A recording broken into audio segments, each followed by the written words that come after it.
Hey everybody, Don here, your pop culture boy, aka your pop culture grandpapa. For this video, I want to talk about Jay-Z, Beyoncé's husband. Jay-Z has been in the game since the late 80s, and we've seen his character change from being a thug to a businessman to now a family man. Kind of like Diddy, it's just that Diddy took a lot more time with his transition from party boy to brother love. Recently, Jay-Z was named in a Jane Doe's sexual assault lawsuit against Sean Diddy Combs. Jay-Z was accused of gang raping a 13-year-old girl with Diddy while an unknown female celebrity watched. This is clarifying to a lot of people that Jay-Z's time is near and his empire is finally crumbling.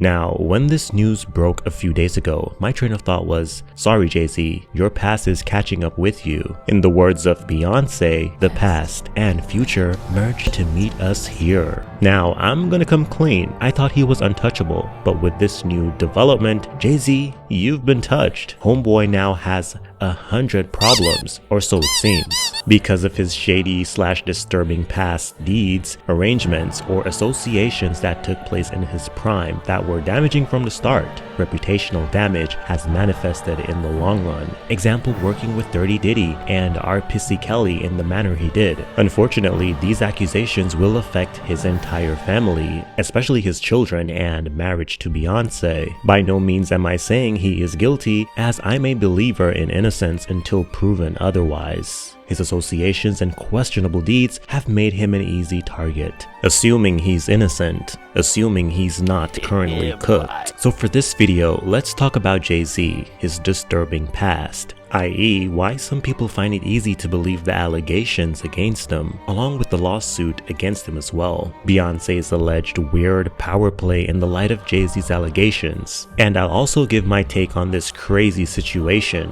I am Don, your pop culture boy. Let's get into it. Before we get into the Jay-Z situation, we have to first talk about Diddy, as this whole revelation of the industry crumbling, i.e. the deviant nature in the music business, being further exposed or heightened, started when Diddy was sued by Cassie back in November 2023, where Cassie accused Diddy of all types of abuse, including rape and even sex trafficking. Diddy denied the allegations on the day the suit became public, but settled with the singer the next day, which sent shockwaves around the world, because he was big and bold stating it's a lie and an extortion attempt, and instead of fighting it out in a court of law, he opted to settle the following day instead. Grand opening, grand closing. Psych!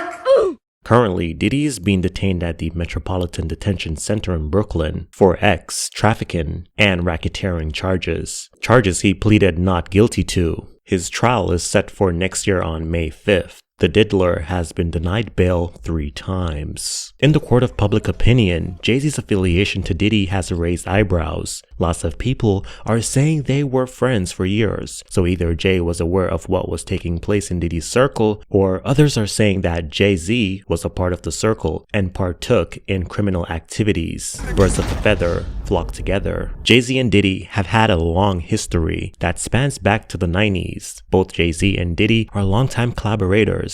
The pair collaborated on each other's 1997 albums following the death of Biggie, who was signed to Diddy's label, Bad Boy. Diddy featured Jay-Z on the track Do You Like It, Do You Want It? From his No Way Out album, while Puffy appeared on In My Life Volume 1, Jay-Z's second album. Now, this is not the first time Jay and Puffy had legal issues that coincided around the same time. In 1999, both rappers faced legal issues. Jay-Z received 3 years probation following the stabbing of a record executive, Lance Rivera, at a club in Times Square. Jay-Z believed the exec was responsible for the bootlegging of his Volume 3 Life and Times of S. Carter album. Initially, the rapper pleaded not guilty, but later pleaded guilty to a third-degree assault charge for 3 years of probation. Funny enough, in 2023, Rivera stated Jay-Z was not the one that shot him, despite Jay's admission in his book, Decoded. And I must say his admission in the book was also questionable, or not clear, as he said in the book that he blacked out, as he was blacking out with anger. Then the next thing he knew, all hell broke loose. In my opinion, looks like Jay and his lawyer took the easier route. Allegedly. Diddy also received 3 years of probation after fleeing the scene of a nightclub shooting near Times Square with his then-girlfriend Jennifer Lopez, resulting in the rapper Shine, Diddy's then prodigy, being convicted of assault and unlawful possession of a weapon. Shine was sentenced to 10 years in prison and deported to Belize in 2009 after his release from prison. I've already covered this in one of my many videos I've done on Diddy. This is the same shooting where a woman, Natanya Rubin, was also shot in the face. She accused Diddy of being the one that shot her. So yeah, Jay and D had an interesting history. They've attended the same Hollywood events, seeming all buddy-buddy. There's a video of Diddy smacking Jay's ass during a 2007 performance. They had their black excellence camaraderie at their brunches. Diddy even said they were brothers. Jay-Z has a shady past, and I know I'm not the only one who thinks this. Jay-Z's past is the main reason why a lot of people don't trust him, always side-eye him, and think he's guilty of the recent allegation against him. Now, I'm not going to talk about everything he's done or accused of, just some of the main reasons why I think some people think he's guilty that have more correlation to his current allegation. Anything I didn't include, just let me know in the comments. He worked with R. Kelly. If you don't know, Jay-Z has worked with R. Kelly not on one, but on 2 joint albums, 2002's The Best of Both Worlds, and on their 2004 album Unfinished Business. Just some context, R. Kelly has been accused of sexual misconduct since the 90s. Jay even went on tour with R. Kelly following their 2004 joint project, Unfinished Business. The tour was called the Best of Both Worlds Tour. There was tension behind the scenes, resulting in both parties suing each other. The tour was initially planned for 2002, but it was pushed back to 2004 after R. Kelly's allegations surfaced. Remember that video of him urinating on that alleged underage girl? Yeah, that's why we call him R. Pissy Kelly. This is how Jay-Z responded to Kelly's accusation in 2002. I know you mentioned The Best of Both Worlds with R. Kelly. Have you maintained any type of contact with R. Kelly since? We spoke, like, you know what I'm saying, we spoke a couple times, but I don't really want to be like, I know he's getting calls from everywhere, and you know, some people are really concerned, some people just want to be nosy, they want to know what's going on in the guy's life, you know. I don't want to be another person like that, you know what I'm saying. Like, I mean, you know, got love for the dude, you know. I mean, if he's guilty, I just hope and pray that he get help. If he's not, I wish everybody, you know what I'm saying, everybody embrace him, you know, and whatever, you know what I'm saying. But our contact is just sparse. Okay. In 2021 and 2022, R. Pissy Kelly was convicted of human trafficking and child pornography.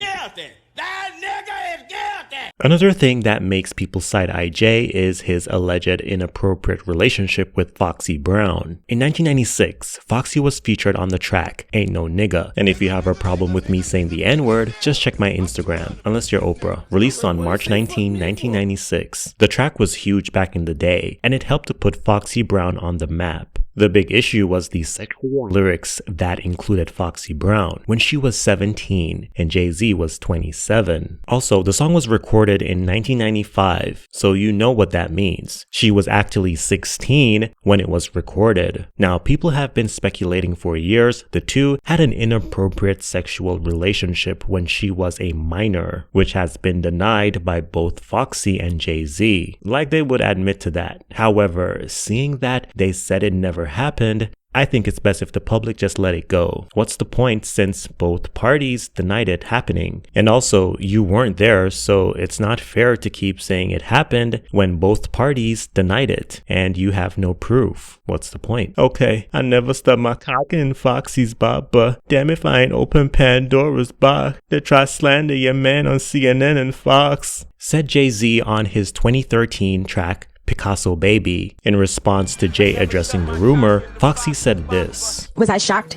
when Jay said the line in Picasso Baby? Yes, because we've talked about that. We have a history that supersedes music, and we know how this business works. We sit back and we laugh at those rumors. We laugh at that. I think he began to feel the pressure because people were saying my age, the age thing. She was 15, 14. She was 15, 14, and after a while that gets to a person. The Jay I know, the Sean I know, never comes out of character.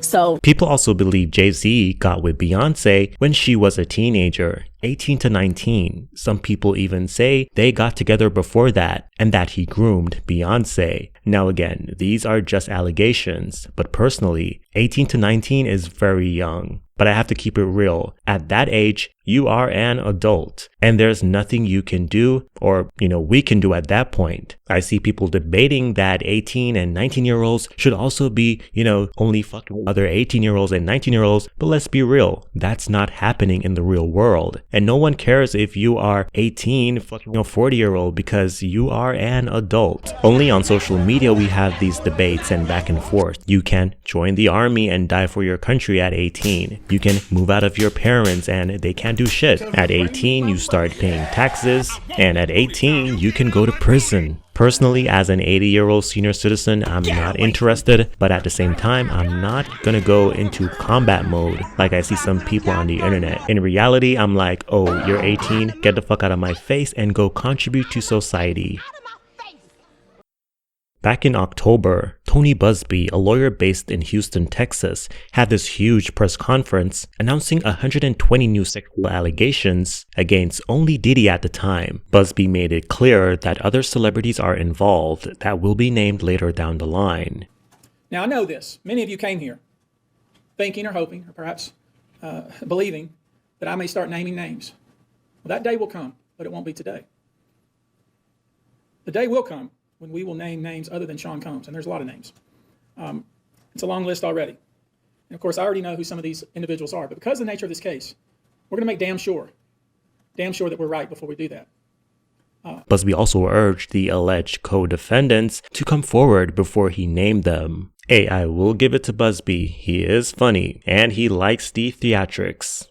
Anyone who was in the room and watched it happen, but made no effort to stop it, any venue or venue owner who was aware of what was going on, but failed to stop it, any individual or entity who knew about the conduct and benefited from it, but did nothing to report it or stop it, and any individual or entity who covered it up or helped cover it up. These people who know who they are should just come forward now. In the suit, which was amended on December 8 to include Sean Carter, who we all know as Jay-Z, as a co-defendant. When the lawsuit was originally filed back in October, Jay was listed as Celebrity A, and there was also an unknown female celebrity listed as Celebrity B, who the victim said watch both Sean's. Yes, both Jay and Diddy's birth name is Sean. Now let's look at the lawsuit a little bit. According to NBC News, the plaintiff, who is identified as Jane Doe in the suit, said she met the men after the MTV Video Music Awards at Radio City Music Hall in Manhattan in 2000. She'd been trying to get into the event or to go to an after party, but did not have a ticket, and she began approaching limousine drivers outside, according to the suit. One of the drivers said he worked for Combs and told her she fit what Diddy was looking for, the suit alleges. After the driver took her to an after party, the plaintiff says she was told to sign what she believed was an non-disclosure agreement, and given a drink that made her woozy, the suit alleges. The plaintiff lay down in a room, the lawsuit says, and Combs and Carter entered. Carter removed her clothes, according to the suit, and raped her while Combs and a female celebrity who was not named in the document watched.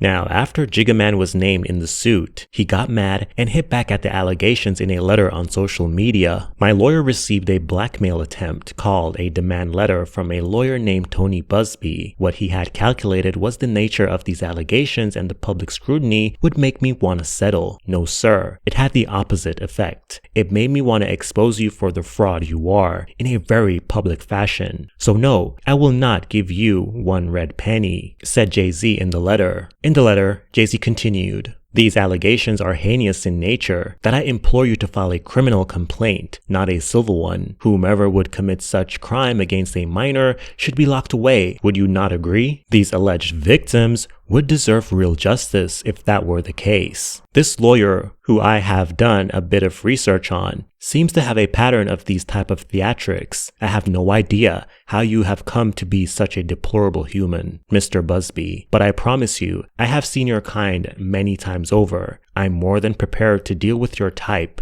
You claim to be a Marine. Marines are known for their valor. You have neither honor nor dignity. My only heartbreak is for my family. My wife and I will have to sit our children down, one of whom is at the age where her friends will surely see the press and ask questions about the nature of these claims and explain the cruelty and greed of people. I mourn yet another loss of innocence. Children should not have to endure such at their young age. It is unfair to have to try to understand inexplicable degrees of malice meant to destroy families and human spirit. My heart and support goes out to true victims in the world who have to watch how their life story is dressed in costume for profitability by this ambulance chaser in a cheap suit. You have made a terrible error in judgment, thinking that all celebrities are the same. I'm not from your world. I'm a young black man who made it out of the project of Brooklyn. We don't play these types of games. We have very strict codes and honor. We protect children. You seem to exploit people for personal gain. Only your network of conspiracy theorists, fake physics, will believe the idiotic claims you have levied against me, that if not for the seriousness surrounding harm to kids would be laughable. I look forward to showing you just how different I am. In response, Busby also hit back on X, stating, regarding the Jay-Z case and his efforts to silence my clients, Mr. Carter previously denied being the one who sued me and my firm. He filed his frivolous case under a pseudonym. What he fails to say is in his recent statement is my firm sent his lawyer a demand letter on behalf of an alleged victim, and the victim never demanded a penny from him. Instead, she only sought a confidential mediation. Since I sent the letter on her behalf, Mr. Carter has not only sued me, but he has tried to bully and harass me and this plaintiff. His conduct had the opposite effect. She is emboldened. I'm very proud of her resolve. As far as the allegations in the complaint, we will let the filing speak for itself, and we'll litigate the facts in court, not the media. Now, 2 days later, in other tweets, Mr. Busby made claims that so-called investigators from New York called his law firms and clients, offering them money to sue him. This was published on the same day Jay-Z's lawyer, Alex Spiro, the same guy who had Piers Morgan remove damaging statements from his show Uncensored, made about J and B, from Jaguar Wright, alleging the couple having hundreds of victims like Diddy. Yeah, that same lawyer wrote the courts requesting the plaintiff motion to continue anonymously be denied, while also providing that one of Busby's past clients contacted him, stating that Busby dropped them as a client when they refused to adapt a version of events proposed by a member of Busby's firm, to which Busby hit back at, of course, citing defamation. There were also screenshots of Tina Knowles, Beyoncé's mother, liking a post that reported the allegations against her son-in-law, but in a turn of events, Tina made an update on her Instagram that she was hacked. Now here's where things started to get petty. Now, in a weird power move, Beyoncé donated $100,000 to University of Houston. UH Law Center receives gift from Beyoncé Knowles Carter's Be Good Foundation to support Criminal Justice Clinic, $100,000 for full-time director expanded services, says the university's official website. And if you're wondering what's so weird about that, well, the thing is, Tony Busby attended that same university. When I saw the headline, it only solidified to me that this is all a game, bruh. Not saying the allegations are true or false, but this is just a game, in my opinion. Or maybe it's just bad timing. Who knows? And if you're saying, well, it makes no sense for it to be a power play, listen, when rich people beef, they fuck with each other in various petty ways, expensive ways. That won't make sense to me and you. Like when 50 Cent bought out the front row section at one of Ja Rule's concerts, just to fuck with him. And remember when Cassie alleged that Diddy blew up Kid Cudi's car in her suit? Anyway, what's also I find interesting is that Beyoncé was included on Forbes' The World's Most Powerful Woman list as Beyoncé Knowles, not Knowles Carter, which has led people to believe there might be a divorce on the horizon. I don't know what to think about this. Maybe Forbes is trying to be messy, or maybe it was intentional. I don't know. Maybe they want us to talk about them. Maybe they don't really give a fuck about all of this and they just want to give us a little show. Maybe this is them just playing in our faces, as Beyoncé still follows Jay-Z on Instagram. And we all know when you stop fucking with someone, the next course of action is to unfollow them on Instagram. Now, update. The woman who accused Jay-Z has done an interview with NBC, and her story is not adding coming up. In her interview, she said she spoke with rock star Benji Madden about his Last Supper tattoo because she is religious and it was something to talk about. NBC reached out to the musician and their rep told NBC they never attended the 2000s VMAs and that they were on tour in the Midwest at the time. In the suit, she claimed her father picked her up in New York after she escaped and ran to a nearby gas station. NBC reached out to her father for comment. He said he doesn't recall that happening.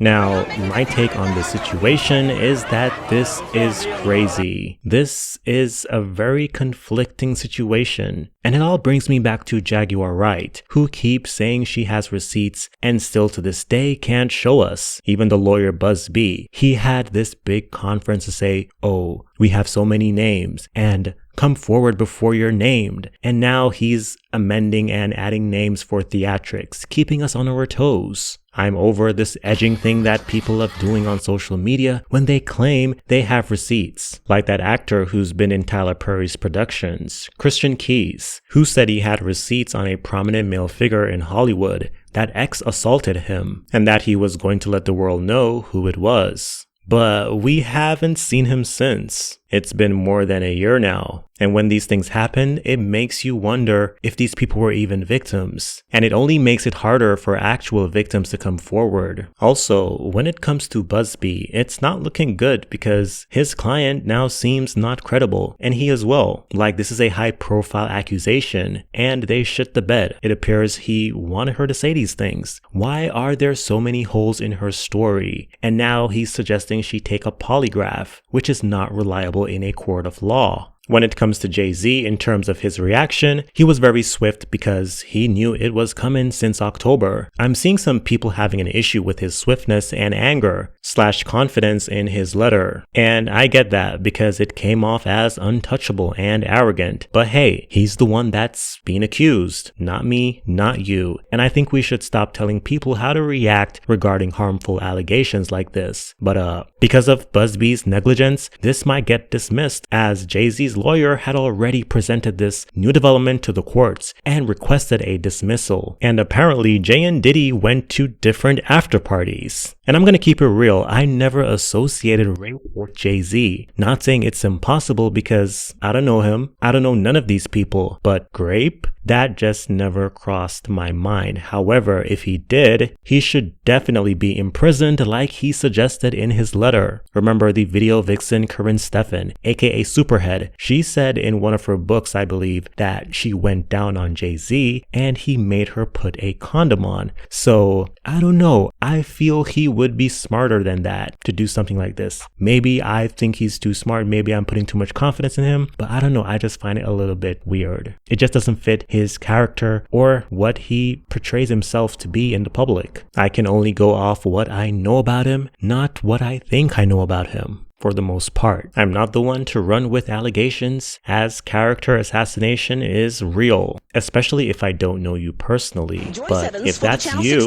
knock yourself out. But I need receipts. Again, I don't know Jay-Z, but I feel like it's the decisions he made in his prime that's coming back to bite him in the ass. Jay-Z has always had the I'm a businessman moniker, and we all know businessmen do all types of things for money and power. That moniker worked for him in the past, and now it's being used against him. The company he kept and the moves he made are all being used against him. In my opinion, Jay-Z has no friends in this industry. He only sees opportunities. Not saying he's guilty, not saying he's innocent either. Remember, unknown female celebrity B, she might still be out there or not. Let's stick around and see what happens next.